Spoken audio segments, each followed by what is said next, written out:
The title of this episode of Mating Matters is Rape, a Love Story. And as the title suggests, this episode talks explicitly about sexual assault, including rape. If you or someone you know has been affected by sexual violence and want help, the National Sexual Assault Hotline number is 800-656-HOPE. That's 800-656-4673.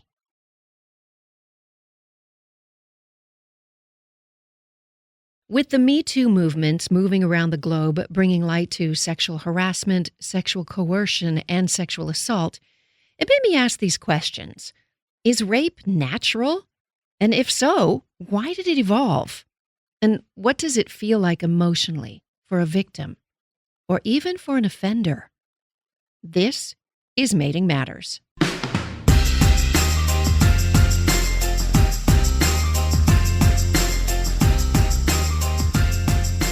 Welcome to Mating Matters. I'm Dr. Wendy Walsh with producer Brooke Peterson. Mating Matters is a podcast that explores the science of human mating. It often involves the feel-good stuff, love, marriage, and babies. But there's also a dark side to human mating. I called this episode Rape, a Love Story because I want to ask you this. Could you love a rapist? Could someone you love become a rapist? How much compassion do you really have for someone who was forced into sex?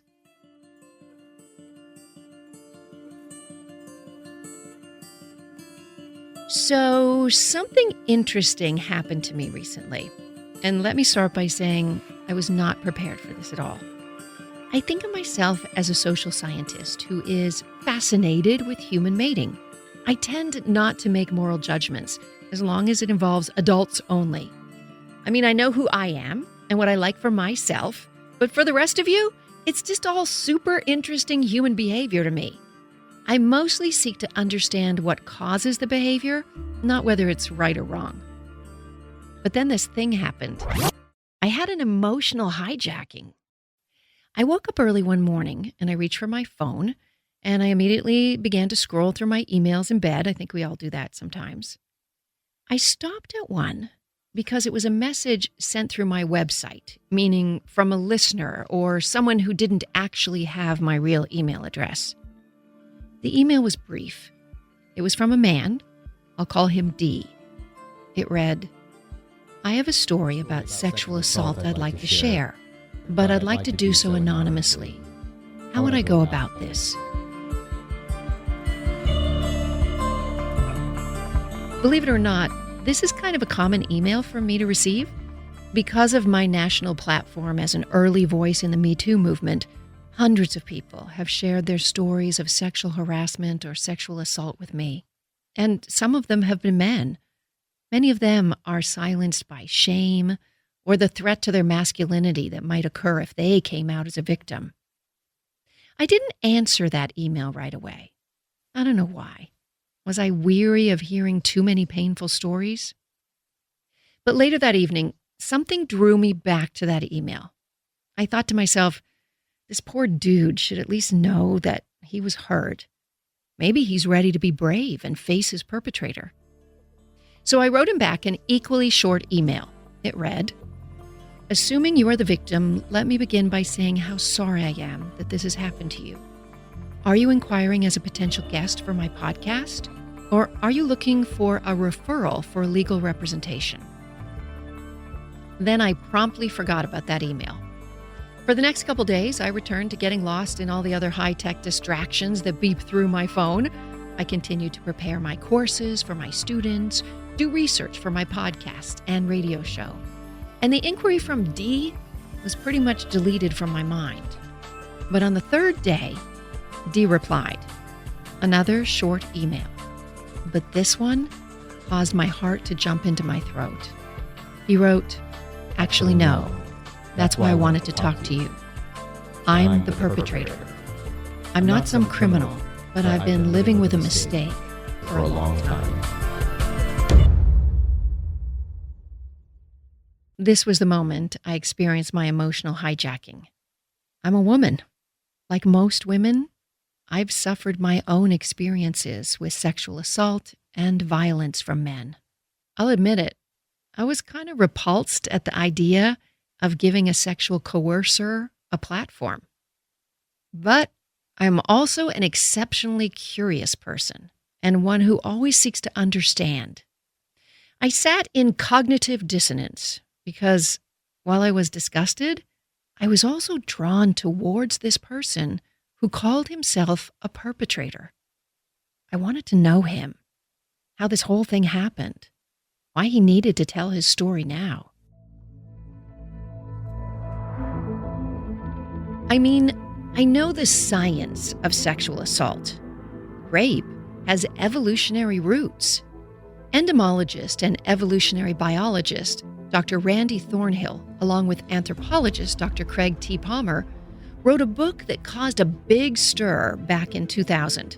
The title says enough: A Natural History of Rape, Biological Basis of Sexual Coercion. Hello, I'm Randy Thornhill. I'm an evolutionary biologist and professor at the University of New Mexico in Albuquerque, New Mexico.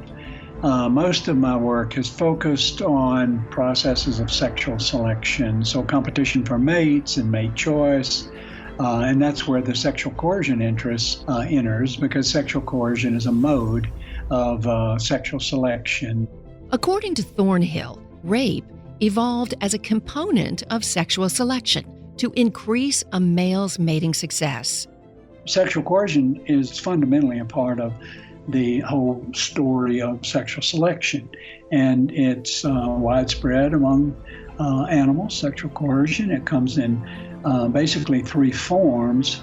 You've got rape, of course, physically forced copulation, as one form of sexual coercion. Another is intimidation. So in that case, the male instills fear in the female to the point where she mates with the male to avoid further costs. The male may threaten the female's kids, or he might threaten in the modern world, in the workplace, threaten to fire the female if she doesn't come across with sex. And the third type of sexual coercion is sexual harassment.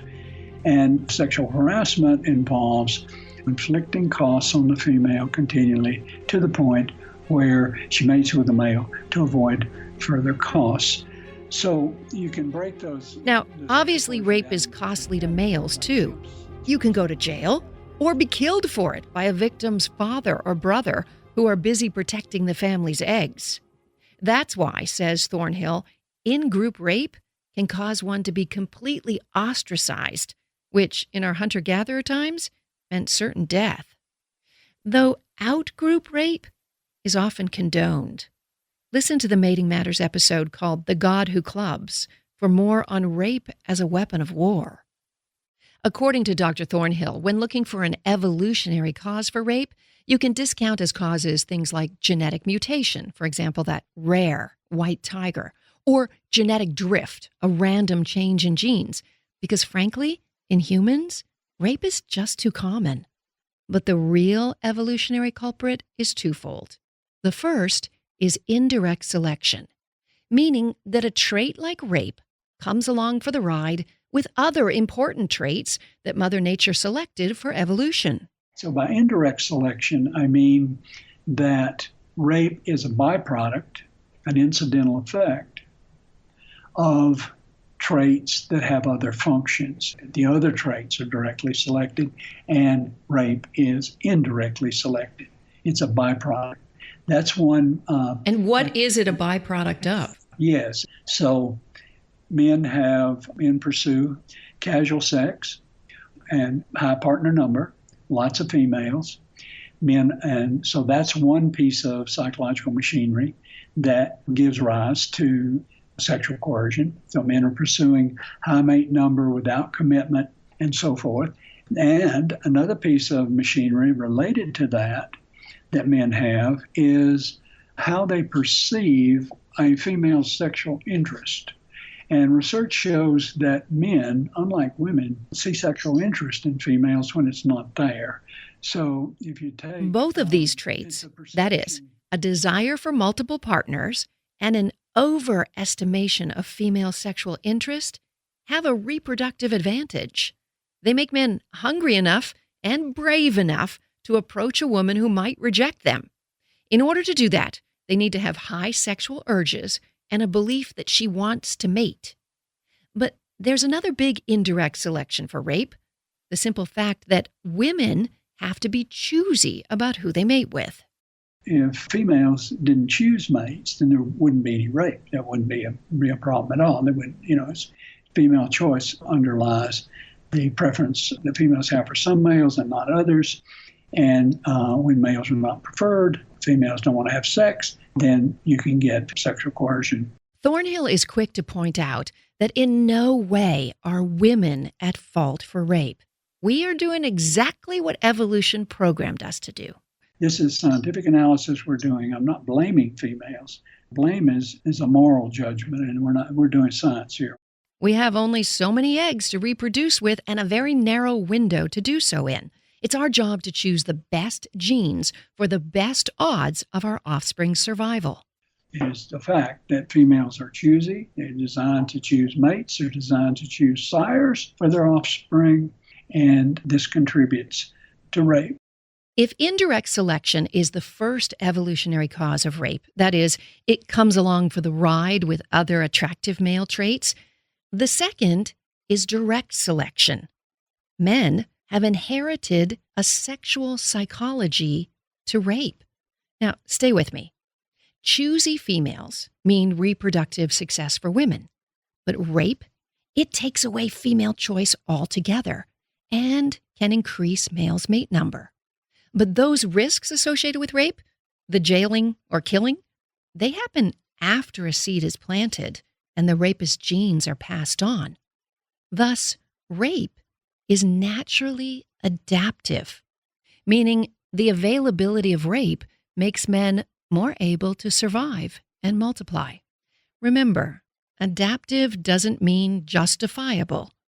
This rape adaptation is in men's heads that perceives, that processes information about benefits and costs of sexual coercion and motivates men to rape when benefits exceed costs, and benefits and costs in terms of ancestral circumstances.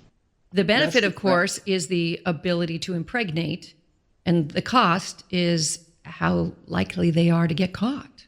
That's right. Or other kinds of costs to their reproductive success, like ostracism and so forth. Most men in a situation of high benefit and low cost of rape, that's a danger. And the male may rape if there's no likelihood of getting found out and all that kind of stuff, low cost. This is really where I want to get to right now, Dr. Thornhill. So okay. Are you saying that given a situation where the risks of getting caught are very low and the chance that they can overpower a woman very high, that almost every man has the potential to rape? I think of frat houses, for instance. Yeah, the potential is there. No doubt, sexual assault and rape are alive and well in most human cultures today.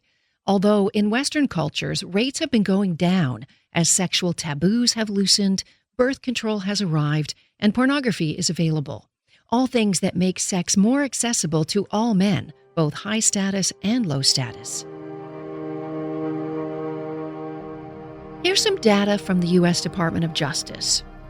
3 out of 4 rape and sexual assault victimizations involve offenders who the victim has had a prior relationship with, a family member, intimate, or acquaintance. 65% of rapes are never reported to the police. The main reasons? The victims feared retaliation, or they didn't believe the police would do anything about it. While the numbers of sexual assaults have been going down since the 1990s, 1 in 5 women have been sexually assaulted or raped. That's still a lot.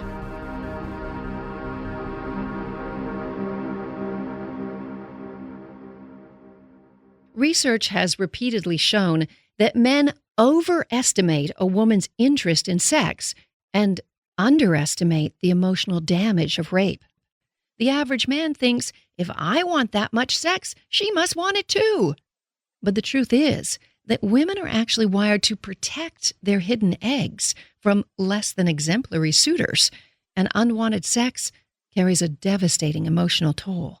Reproductive age females are at risk of getting pregnant, and rape circumvents female choice. Female choice is very important to females, female mate choice and sire choice, and rape circumvents that. So you expect more psychological pain out of reproductive age females.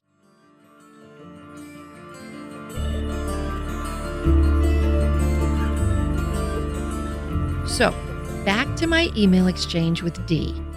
Even though I'm well versed on the science of sexual violence, I'm less acquainted with the personal. My own evolution as a female makes me instinctively recoil from contact with sexual predators. But I'm still curious. I wanted to know why he wanted to tell his story now, if he's ever made amends to his victim. I'm also a trained therapist, and I worried about causing more damage. In my next email, I asked him if he would be willing to see a therapist in the real world. I asked him why he wanted to do this. Satisfied with his answers, I got Dee on Skype. Hello? Hi. Hi, Brooke. Gotcha. Hi, it's Dr. Wendy here. Hi. Thank you so much for doing this. I really appreciate it. And please know that it's going to be completely anonymous. Okay. And, you know, Brooke might even be able to tweak your voice a little bit so it sounds a little different. Yeah, I can definitely do that. Yeah. But thank you. I really, really appreciate it. So are you... Hopefully it's worth your time. Yeah. Are you ready to go? I guess so. Okay. Yeah. All right. So my first question is, why did you decide to tell your story now? I guess I've just been more. My intake of news has been more proliferated with I guess just the stories of sexual violence that everybody's been hearing lately, and I mentioned to you in an email, like you see on Twitter, people saying like everybody knows a woman somewhere in their life who's experienced something like this, but nobody knows of a man, strangely. So I mean, it just seemed like something that more people should be doing, just kind of coming forward rather than living in secret. Yeah. Well, I guess. Yeah. I think so. I think we all would do well to understand each other better. Yeah. So can you set this up for me? Take me back to this sexual assault that you wanted to talk about. How old were you, your stage of life, who you were living with, what kind of study or work you were doing? Set it up for me first, please. Yeah. Okay. So it was nearing the end of my first year in high school. I was 16, somewhere around there. I was just living at home, a pretty typical kind of middle class experience.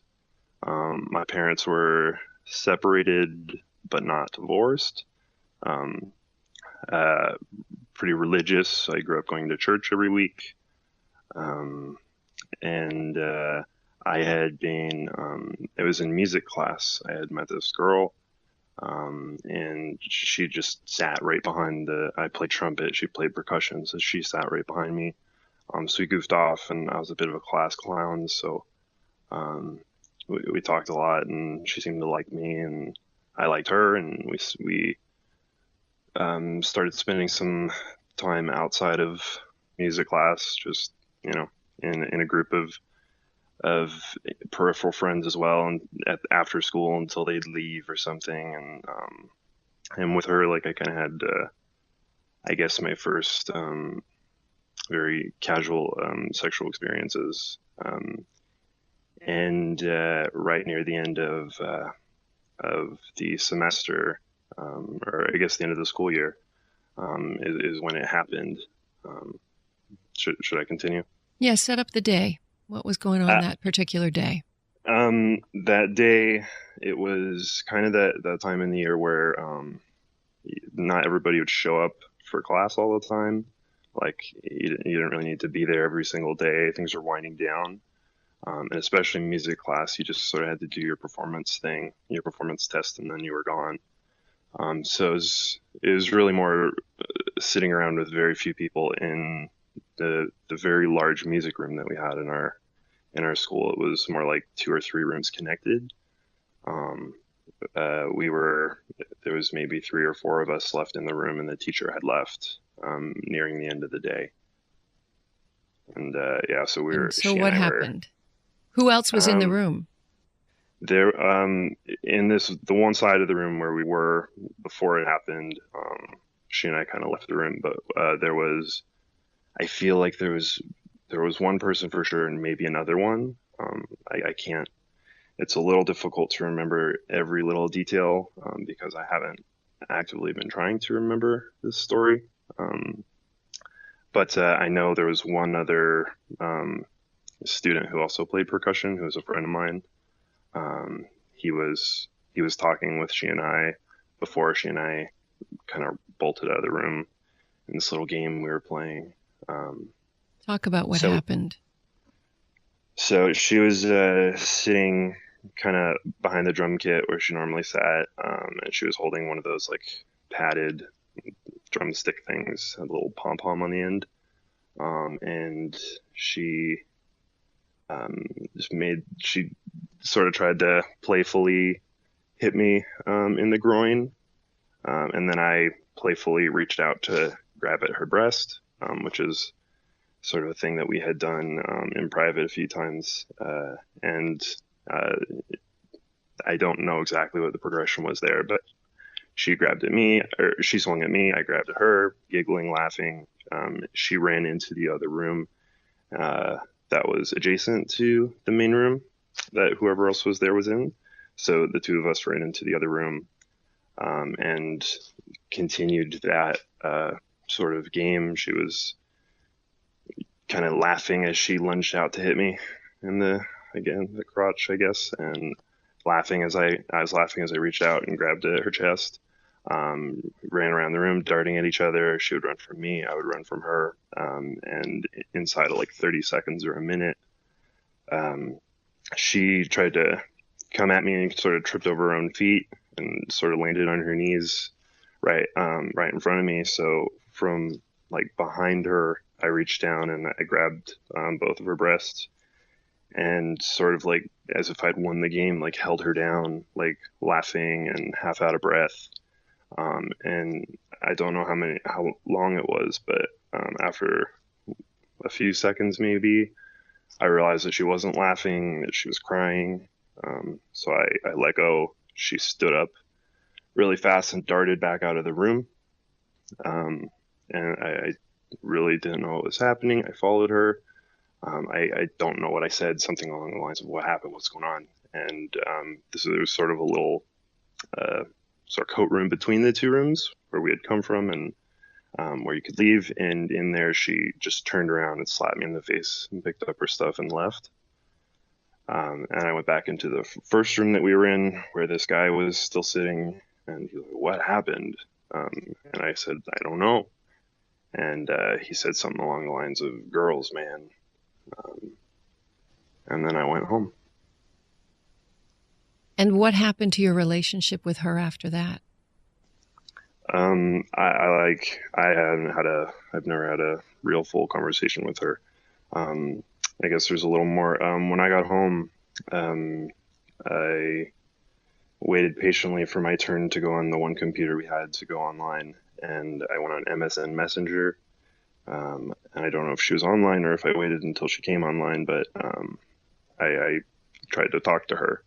I asked her, like, what happened? I'm so sorry. And she told me that she had like bruises on her chest and that she hated me. And I tried to tell her, I'm like, I wasn't doing anything. You know me. And she also had said in that conversation, I remember that she was going to get me expelled. Did she ever tell anybody?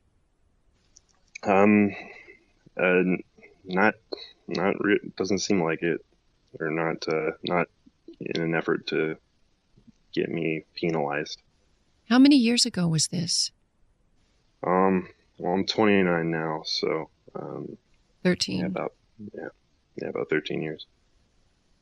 Have you been in contact with her in recent years at all? No, I reached out to her not too long ago. I found her on Facebook, and I just sent a message like, just ignore this or tell me to screw off if I shouldn't be messaging you. But I just wanted to apologize if that's something you wanted to hear, and it didn't look like she even saw the message. Yeah. So no, I haven't heard from her. So then there was the summer, and we went back to school, and she was still there for the remainder of high school, and so was I. I really just avoided her the whole time. What would you say to her if you could talk to her?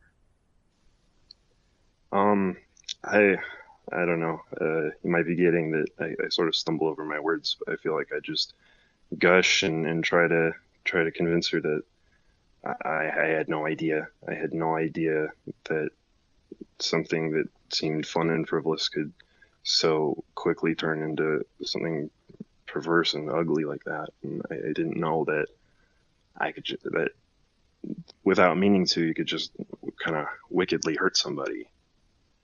And that, I was the same person, who she seemed to like beforehand. And that was like my learning moment, but it was just so permanent and so bad, I guess it would just be me trying to save face, but I would also obviously apologize for the unknown damage that did to her. You were an adolescent. You had charging testosterone that was activated by the game and the chase. This is not to let you off the hook or to blame her. It's simply to have a greater understanding of the situation. Right. And what do you say to women out there about male development and male adolescent? Can you help us understand what it feels like, what it felt like to be in your shoes at that age? Yeah, kind of what I was saying is there was no lesson for me before that moment about things getting out of hand that I could understand, because when I would like play with my friends and stuff, like sometimes like my buddies would break an arm, or when we were roughhousing and stuff like that, like the consequence of somebody getting hurt wasn't something that I was concerned about, and I didn't. I guess how to teach young boys that the lesson that that there's a power dynamic when you're younger is something that was just completely lost on me. It was like, and the whole time still feels like you're doing something innocent. You're being innocent. You're not that I had the term, but it felt like there was consent, like everyone was involved and having a good time. And then all of a sudden, just following, your own instincts or your own good feelings, you're suddenly doing something very wrong, something that if you had the choice, you would never have done, but you didn't have the choice because you didn't know. I don't know what sort of advice to give so that boys would know or have the intuition to deal with that when things like this come up. I really don't know what to say other than that. And it sounds like the two of you, because of her distancing herself and her fear, didn't get a chance to process any of this and learn together. Do you feel like this has been eating you up inside for the last 13 years? Yeah, totally. It just feels like I can't, like I try to be a good person, but I feel like kind of deep down I already have like a mark on the bad side, like I already picked my teams when I was younger, and as much as I try to do the right thing, it all seems like it's compensation, like I'm trying to do right by something I did wrong. Did this impact your future relationships? I mean, it's hard to say because I didn't have any other real adult relationships before that point to know what they would have been like otherwise. And because of my parents' strange situation, I kind of also don't really have a great judge. But I'm pretty, when it comes to meeting people and having a good time and things going well, I'm pretty sexually timid. I don't, yeah, when all the messages are there that things are going well, I'm invited in, I'm invited to stay. I usually can't bring myself to do it until I know a person very, very, very well. I don't have a very casual, spontaneous side to me when it comes to like dating and sexuality and relationships. Do you think this is partly related to what happened to you? Maybe, but I don't know. I'm sure everything that happens in a sexual relationship vein has some bearing on what comes next. But yeah, it kind of feels that way, but I don't know for sure. Mm-hmm. Would you like us to reach out to her? Well, I reached out to her, and I mean, I don't know. I think that might be somewhat selfish. So no, probably not. I don't think that, she needs to hear from me, or I think that would just be all for my own closure and for my own benefit, and I don't want to do that. I wonder if she knows how much you've suffered because of this. I don't know. I hope she doesn't think about it, honestly. I hope she somehow it didn't bug her at all, and that she forgot that I ever existed, and she's been fine her whole life. That'd be great. I mean, of course, that's likely not the case, but I just wouldn't want to give cause to put my name back in her head, This really beat up your self-esteem. Something before your prefrontal cortex was fully developed, when you were still half child and learning, you really took the brunt of this. Well, like, shouldn't I? Is that not the right? Like, I did it. I'm the one who did it, and that's kind of, I'm trying to take responsibility, even in this conversation right now.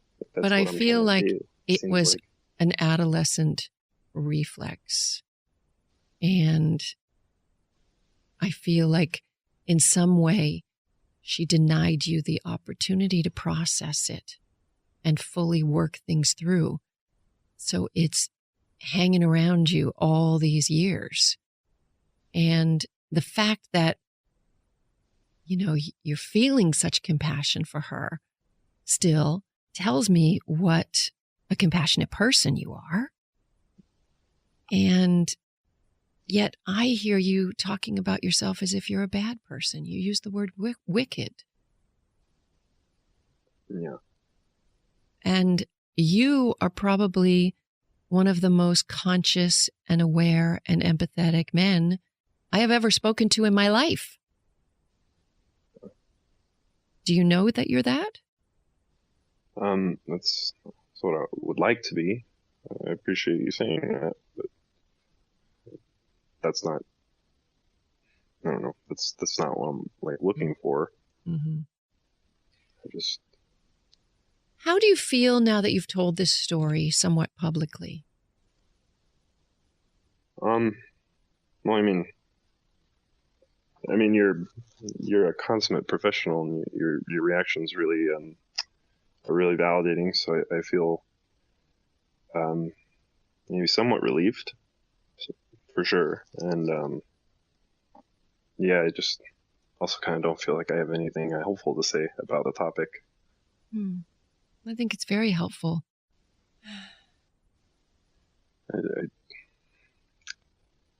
I think that I think that maybe one of the things that could help overall is your podcast. And since I started listening to it, I've had, I don't know, I've just, epiphanies aren't the right word, but the way that you approach it with evolutionary psychology, it's such an understandable way for people with a scientific mind to appreciate the way that, our world works, especially for those you might not have the perspective of. And I don't have the perspective of a woman. And, it's because of that, I made a mistake that, I live with every day, and it's horrible. But your podcast seems like an opportunity or a platform where,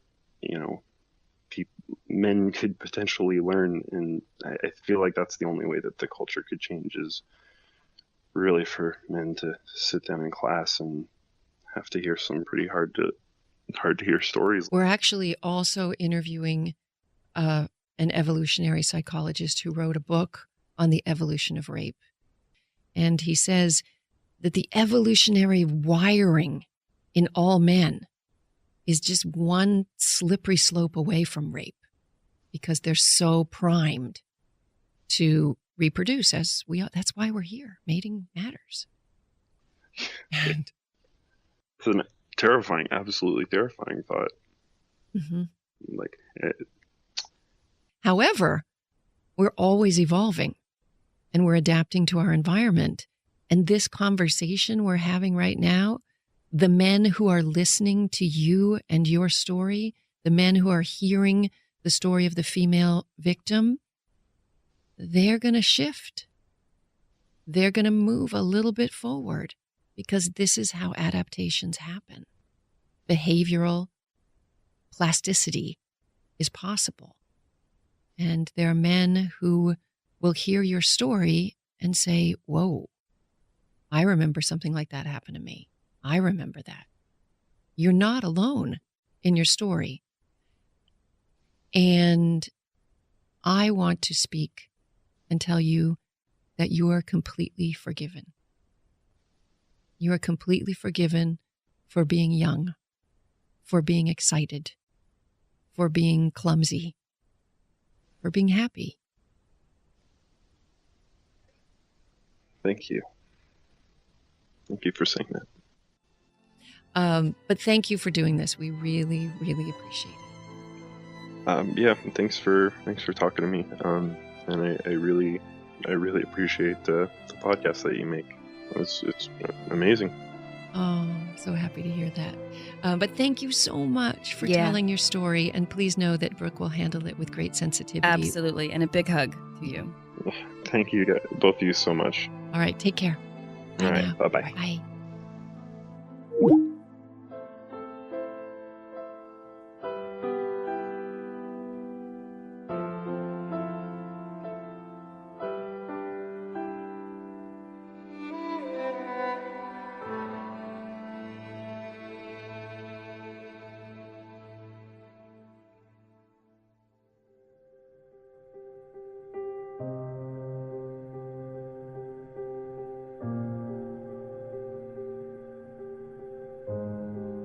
When I told our expert, Dr. Thornhill, about Dee's story, his response was sadly that the research is full of stories like this. Now, I want to be clear. In this episode, I'm not implying that boys will be boys and women must protect themselves. In fact, Dr. Thornhill told us that in his undergraduate classes, he teaches young men to protect themselves by becoming aware of their naturally evolved sexual psychology and to avoid situations where ancient machinery might be triggered. And maybe after listening to Dee's story, you question the idea of forgiveness. Maybe the trauma that happened to you in your own past still feels completely unforgivable. That's your choice. Forgiveness is an individual decision.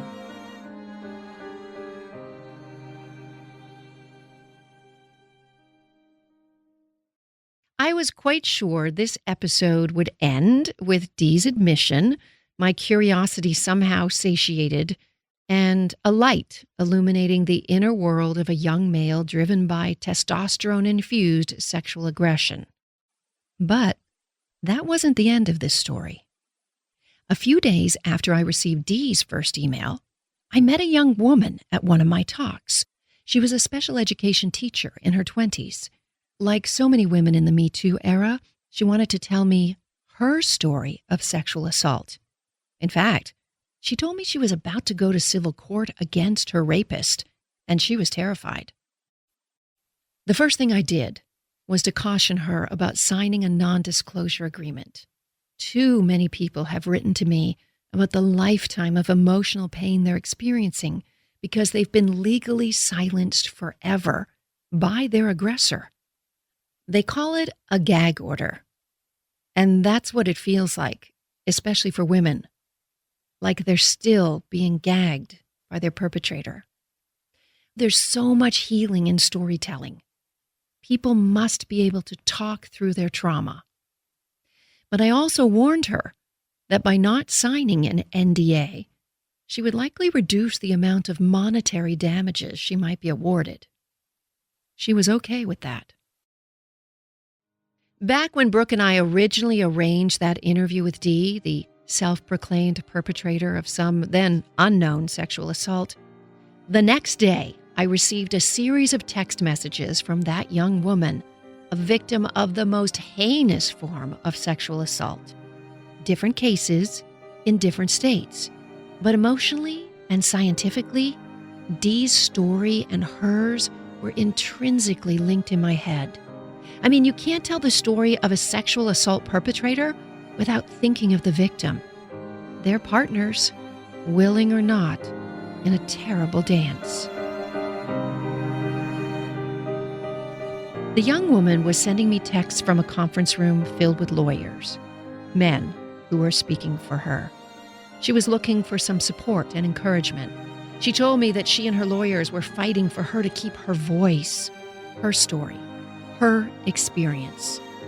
Spoiler alert, her name is Jennifer Maslar, and she succeeded. On our next episode of Mating Matters, a rape victim tells her story.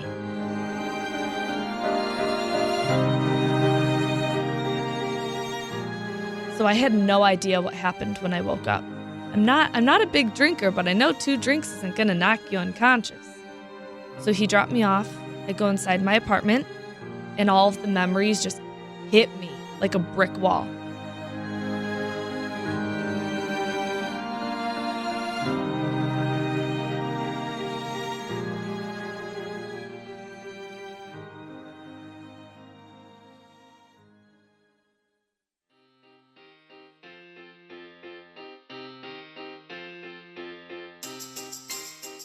If you would like to call the Mating Matters message line, please do. The number is 323-207-8277. That's 323-207-8277.